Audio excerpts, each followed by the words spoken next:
Hey everybody, Ramey here, and today I'm going to show you how to cut out your background in OBS Studio software using a green screen.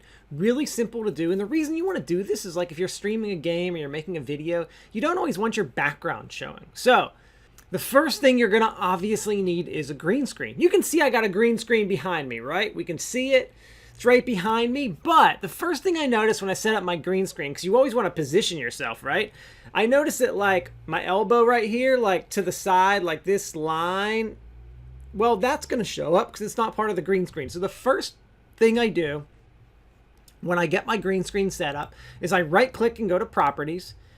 And I actually am going to go to configure video. And what I'm going to do is I'm going to zoom in a little bit just to get just enough. You know, I want it to be right, but I want that edge to be cut off, which it is. Okay, perfect. So I'm going to click OK. And now I can adjust where I want this to be. You know, do I want my video to be huge? Do I want it to be really tiny? All right, so we got our video set up the way we want to. Super easy to set it up to get your background. I'm going to right click. I'm going to go to filters. I'm going to check the plus down here where it says effects filters. I'm going to check the plus. And I'm going to go to chroma key. I'm just going to click OK because I know it's chroma key. And look, right away, it's looking at green, blue, magenta, or custom. So it automatically is getting rid of my green screen. And if it's not perfect, you can play around with some settings here.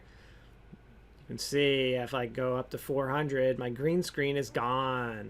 And, you know, you can play around with these a little bit to actually get it. So mine automatically just did it because I have good lighting and my screen's all set up. There's no wrinkles or anything. So it did a good job of getting rid of my green screen. But you may need to play with these just a little bit to get it perfect.